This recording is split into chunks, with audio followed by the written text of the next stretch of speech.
Okay, so we were discussing about this vocabulary in the previous video. We talked about root words, we talked about synonyms and all, and we understand that vocabulary does not have a formulae. Like if you mug it up, you will remember it, and that makes it easy.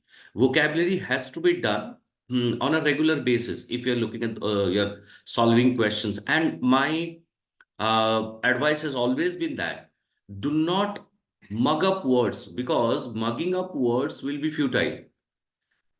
If you're not using those words, you'll forget. Very simple. Even knows a lot of words in your own mother tongue, at times you cannot recollect because those particular words you have not used it for a long time. So if you're not using a word, you will not remember it. So that's why it is essential that you solve more and more questions every day. By solving more and more questions, you will be able to bring all those into your ambit. You will be able to see those no words. I mean, once you see a particular word, what the process is in the previous video, if you watch it, you'll find what I am saying. When you see a word for the first time and you have never ever come across that word in your life, so you say, okay, I've never heard this word. I've never seen this word. I don't know this word. When you come across that word the second time, you say, okay, I heard it once, I saw the meaning, but right now I'm unable to recollect it. And again, while practicing, you come across that word for the third time, and you try to again recollect what was that meaning which you saw the second time. Then you will see that the next time onwards, you'll never forget the meaning of that word. So that is by practice, not by mugging up. Mugging up is not a solution. So I'll never advise that you mug up words and you try to solve questions that way. Rather, so keeping in line with that, you have to mug up those, those mugging up those words will not help. Rather, try to solve questions almost on a regular basis. Every day, what I suggest is every day try doing something around 25 questions of vocabulary, be it in the form of fill in the blanks, be it in the form of antonyms, synonyms, be it idioms and phrases, whatever kind of vocabulary questions you get, try solving it. Because when you are doing so, then what happens is you get into the habit of solving those kind of those words. You could get used to those words, you get accustomed to those words and not forget it. Okay, sure. Now let's look at some method. We had discussed in the previous video some methods. Now look at this. How do I find out the meaning of this words? Now we talk about a positive and a negative connotation. What does that mean? Now, a student might not know the dictionary meaning of certain words, but can still eliminate options by knowing their connotations. Connotations means what is it, what it is, the application of the word. Is it for a negative application? Is it a positive application? How do I apply those words? So we call it connotations. What sense it is trying to convey. Certain words have positive or negative implications, and these implications can be used to eliminate choices. So this is what we are going to do, and we are going to apply this. Now look at this pair elimination technique. How we can find out the pairs, they get eliminated, and even without knowing the meaning of a particular word, I can still get my answer right. What we are trying to do is, we are looking at a worst case scenario where I don't know the meaning of a particular word or one or two words in that. And I have got to solve it. How do I do it? So pair elimination method, in what it do. Now, if there are two options that are synonyms, they can be safely eliminated as the question cannot have two correct answers, right? So choose an answer option which has the same meaning as the base word. I have to choose a word. Now look at question number 16. Now, moribund. Moribund is which is in a obsolescent state, means which is almost in a dying state, which is almost in a dying state. That is moribund. Okay, now let's look at the options. Thriving, prosperous, dilapidated, liberated, free. Now I have got 5 words. The easiest that I can find here is free.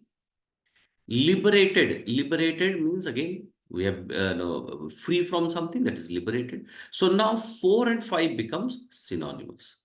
So we cannot have two answers. So that's why we can eliminate 4 and 5 as a possible answer. Both can be eliminated. Now, thriving and prosperous. Thriving means which is existing, which is growing, which is prospering, which is growing fast and prospering. That is thriving. So thriving and prosperous, they become again synonyms. So you cannot have two answers. So now we eliminate one and two. So we are left with a dilapidated. Dilapidated means which is in a broken condition, which is completely in a broken condition, or which is going to get is about to be become obsolescent, or is going to be destroyed.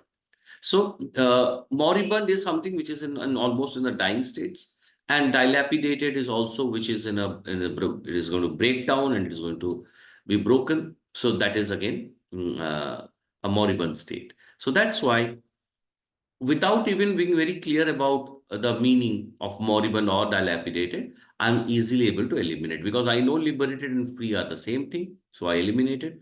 Thriving and prosperous, those were the days when the business was thriving in the cities of Mohenjo-daro and Harappa. So that is thriving.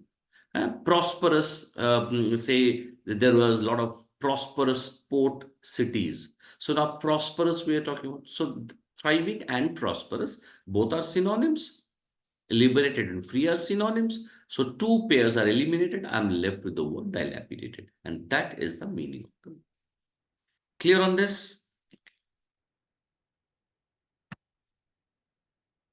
Now, contextual usage. This, I suppose, is a good or little easier, comparatively little easier, because from the usage of the word, I can make a guess. I can try making a guess. And what we usually do is, let's see what it says. If the meaning of the word is not known, guesswork based on its usage in the sentence can help. This can be used to one's advantage while eliminating options. When we do this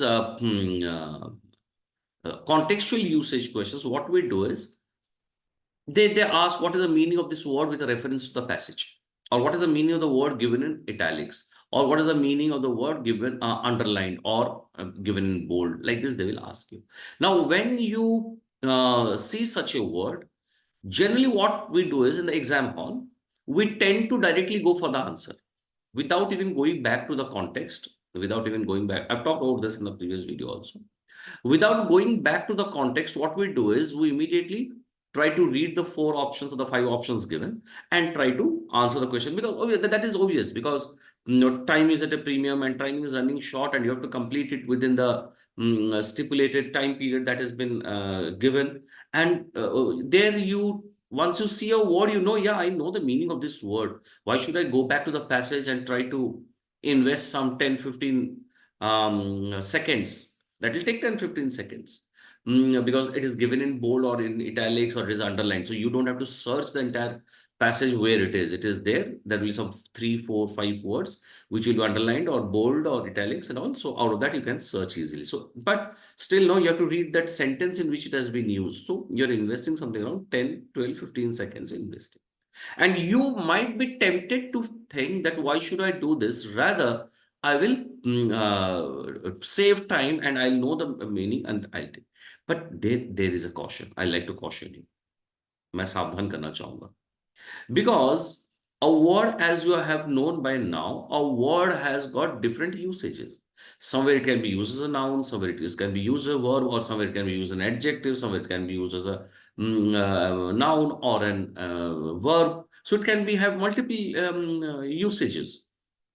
Now, in noun, the meaning might be a different, and in the verb, the meaning might be different. And in the passage, when you're reading that word, and the meaning that suppose, is the noun meaning of that word. But in the passage, that word has been used as a verb.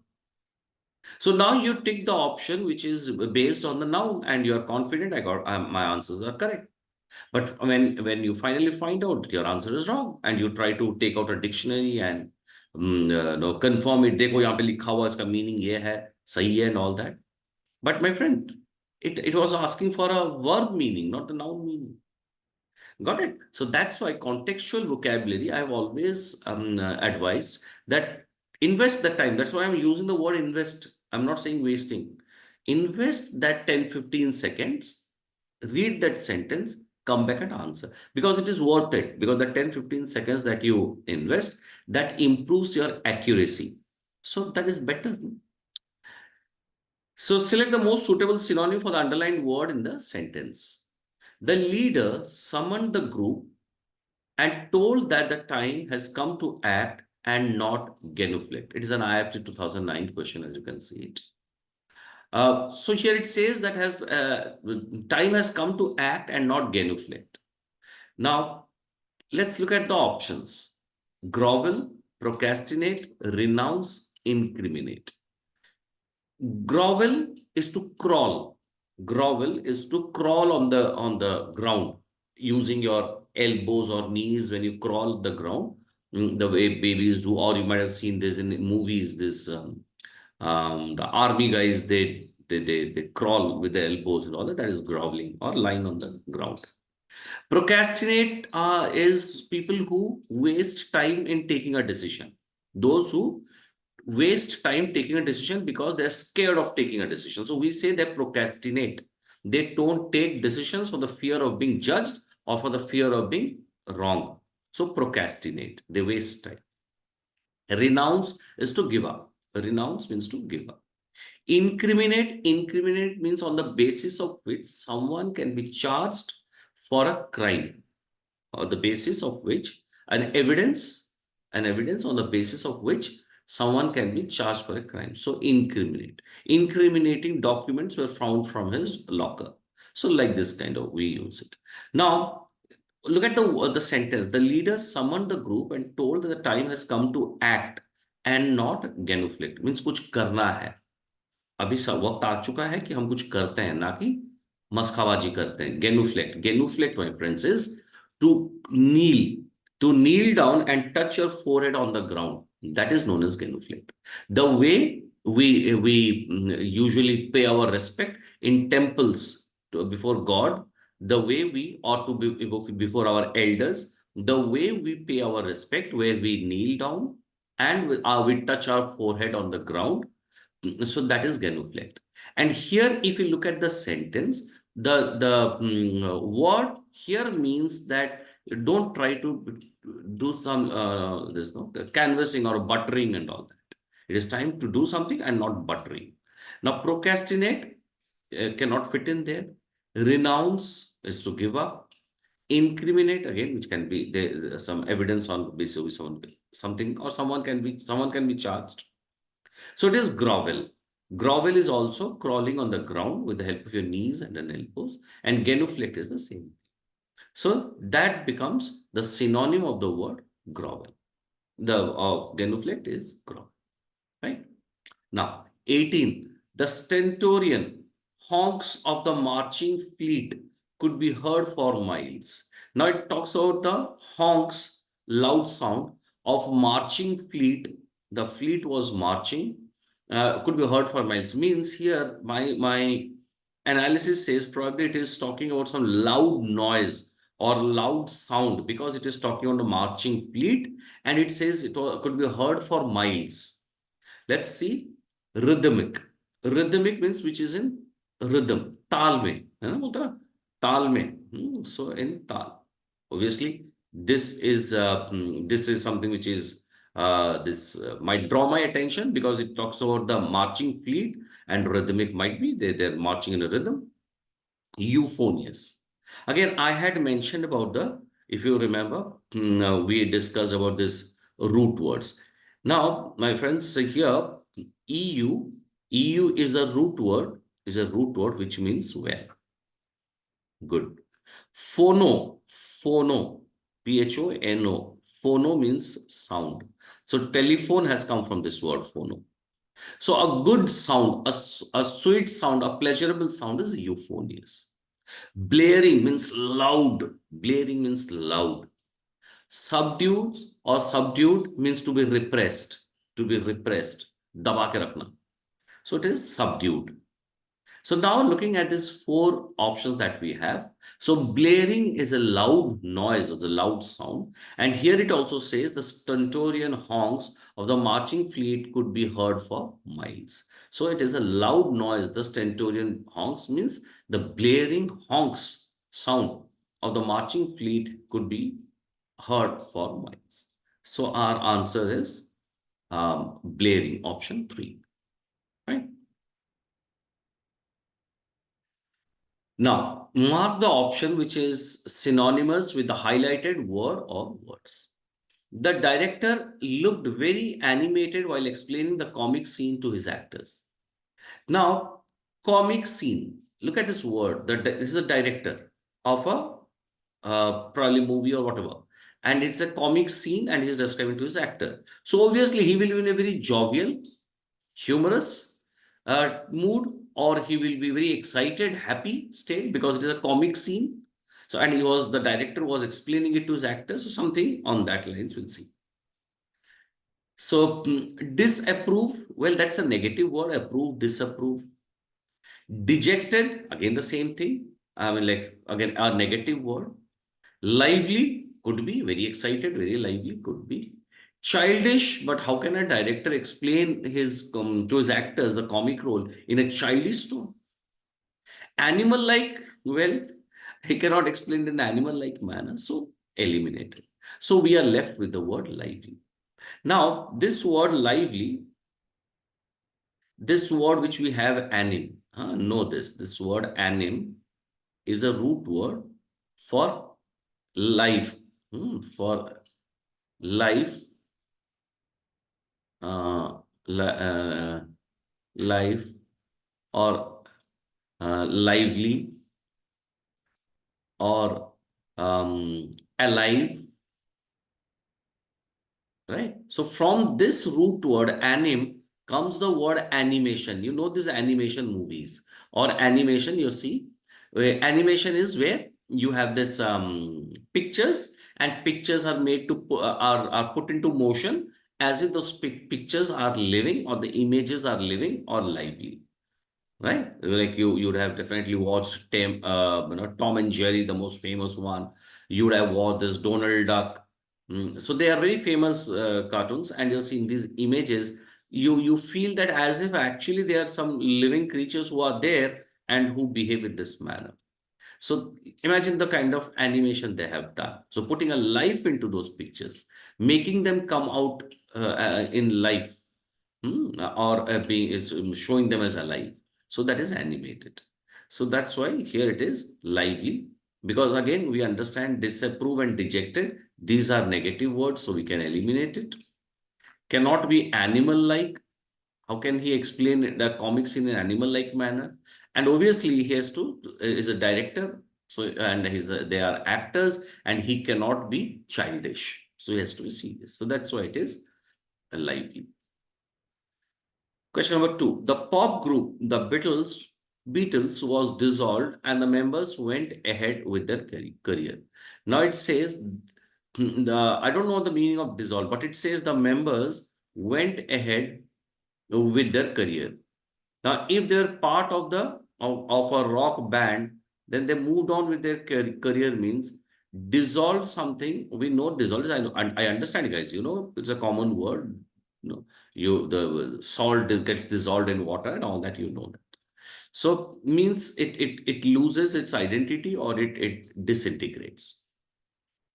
So let's look at this word disbanded.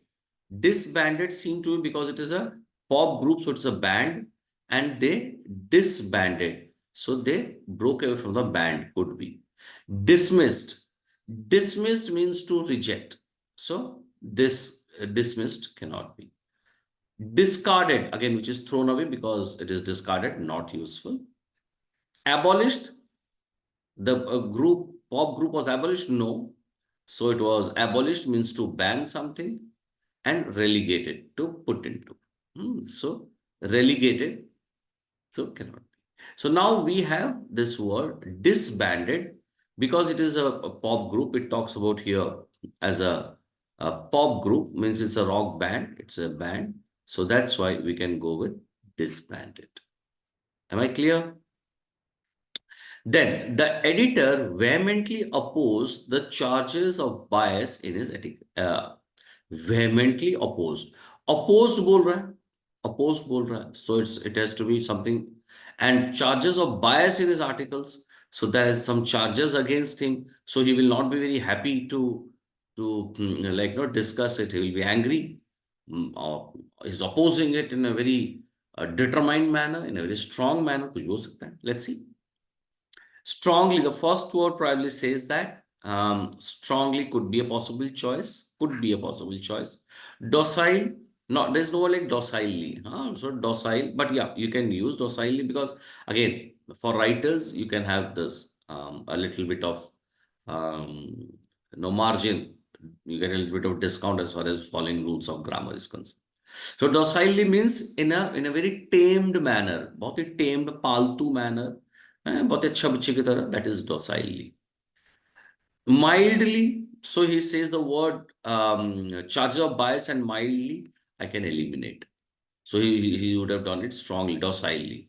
Indirectly, because he's a editor, and so why should he talk about indirectly? He'll straight away defend himself. And violently, obviously, as an editor, he'll not go and break somebody's head and all that.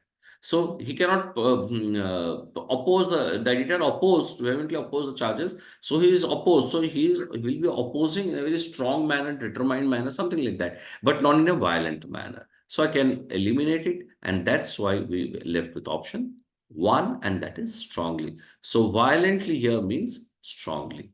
Am I clear? Okay. Now, the untimely demise of the chairman left a void in the company's succession plan. Now, we talk about the untimely demise. Untimely. Look at the catchwords. What I'm trying to say is now, ये एक catchwords होते हैं. इसको अगर पकड़ लेते हो ना तो बाकी पूरा जो सेंटेंस है या तो मीनिंग है वो खुद ब खुद निकल आता है. Untimely demise. Demise means death. अचानक से उनका डेथ हो गया. So of the chairman, left a void in the company's succession plan. Means उनके बाद में कौन चेयरमैन होगा, कौन क्या बनेगा, वो प्लान आधा रह गया. So यानी void could be something like half incomplete or vacuum, something with that should be. Okay, vacuum word is there, fine. So first is barren. Barren means opposite is fertile. Opposite is fertile. So infertile is barren. Empty could be, you might feel, you might that it the untimely demise of children left her empty in the company. नहीं हो रहा ना यार.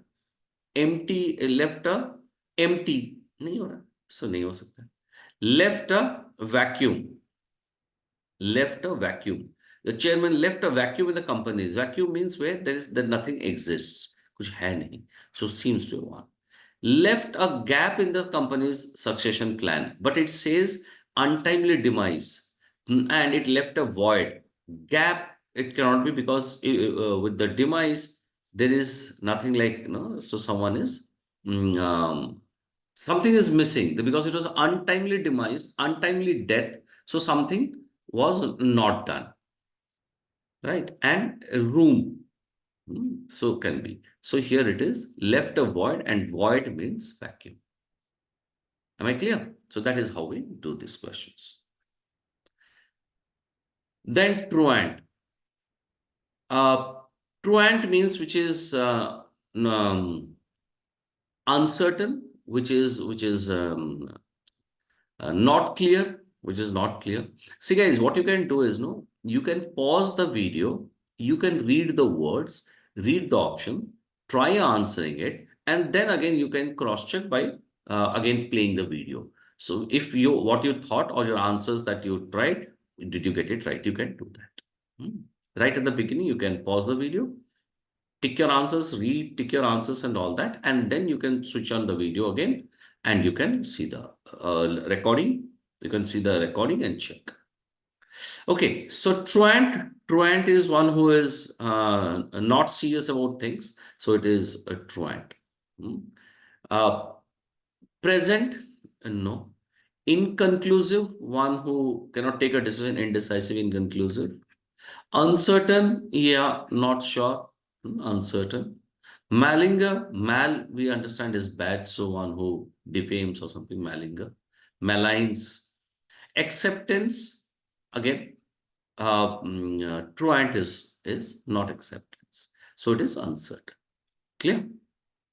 Then we have the word destitute.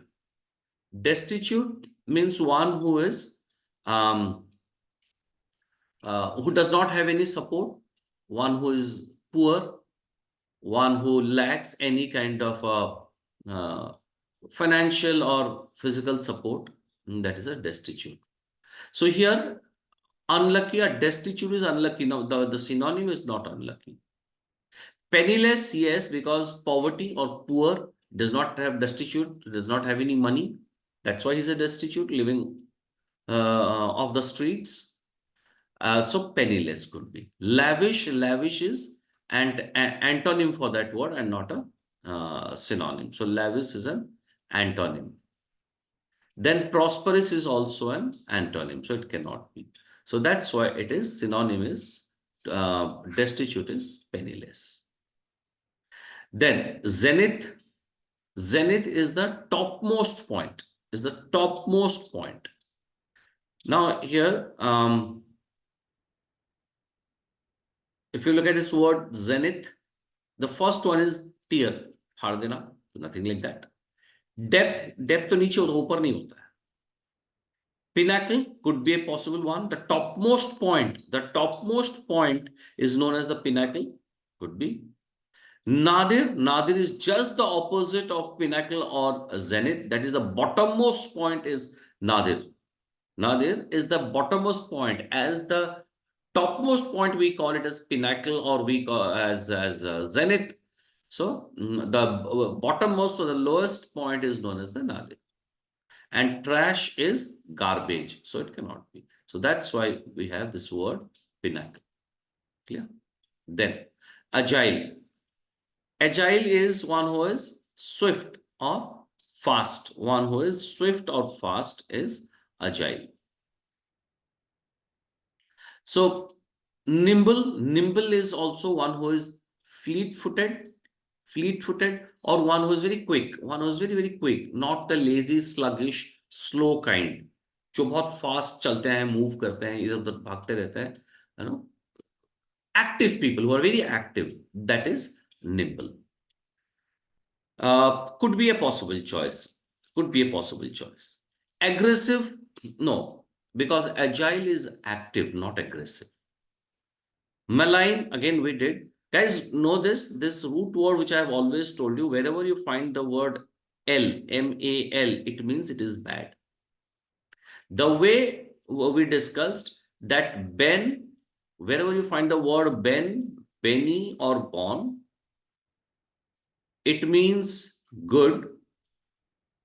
Similarly, wherever you find the word mal, it is bad. Clear?